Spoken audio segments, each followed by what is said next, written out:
Hello, I'm Simon Calder, and I'm inviting you on a journey through time and across Greece. I promise it won't take long.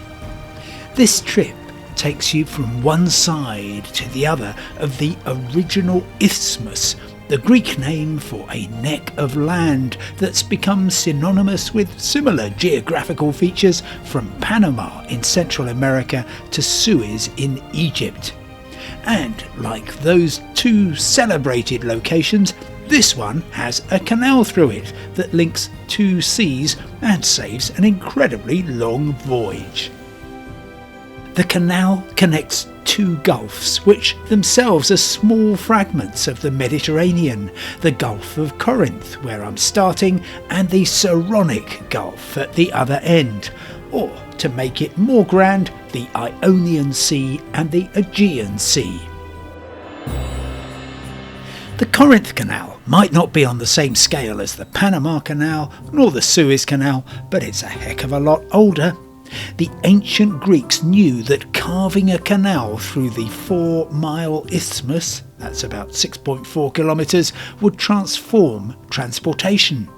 The idea was first proposed in the 7th century BC by Periander, the tyrant of Corinth. Instead, a road was built to allow ships to be dragged between the two seas on rollers. In the year 67 AD, the Roman Emperor Nero started work on the canal. He personally began the digging with a small golden spade. But after he died, the project was abandoned with just 1/10 of the distance covered. It took another 1800 years to complete. Finally, in 1893, the first ships sailed through the Corinth Canal. And today I recommend a walk along its full length. In 2 hours you'll witness the remarkable achievement of the builders and work up an appetite for lunch. Start at the western end where the Romans began and where the roadways started for hauling ships across the Isthmus. The Isthmus, by the way, was the location for the ancient Isthmian Games, a rival for the Olympics staged at Olympia on the other side of the Peloponnese. At either end of the canal, you'll find a very rare submersible bridge. Many waterways have swing bridges or lifting bridges, but here at the Corinth Canal, the movable bridge goes underwater. The idea is to avoid limiting the height of masts. The bridges sink 25 feet, that's over 4 fathoms in sailor speak, below the water, and they were installed only in 1988. The canal was originally crossed by a railway line and the old national road, which has now been superseded by a motorway. Unlike the Panama Canal and many others, there are no locks on the Corinth Canal.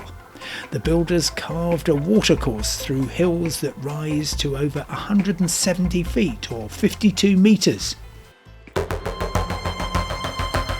As soon as the Corinth Canal opened, some really big problems became evident. Depending on the wind direction, it could become a giant wind tunnel, which wasn't great if you were relying on sail power and going against the breeze. There was barely room to turn. It's just 82 feet or 25 metres across, and the depth of just 26 feet or 8 metres meant some ships couldn't use it for fear of scraping their bottoms. Yet the limited dimensions don't stop Fred Olsen Line's Braemar sailing through with just an arm's length each side to spare. Any day of the week you can see vessels sail through here, most of them pleasure craft. And talking of pleasure,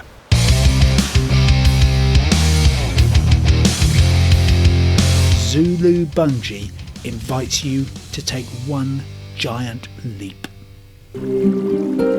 At the eastern end of the canal, your reward is the Sea and Sand Cafe planted prettily on the beach just beside the entrance to the Corinth Canal.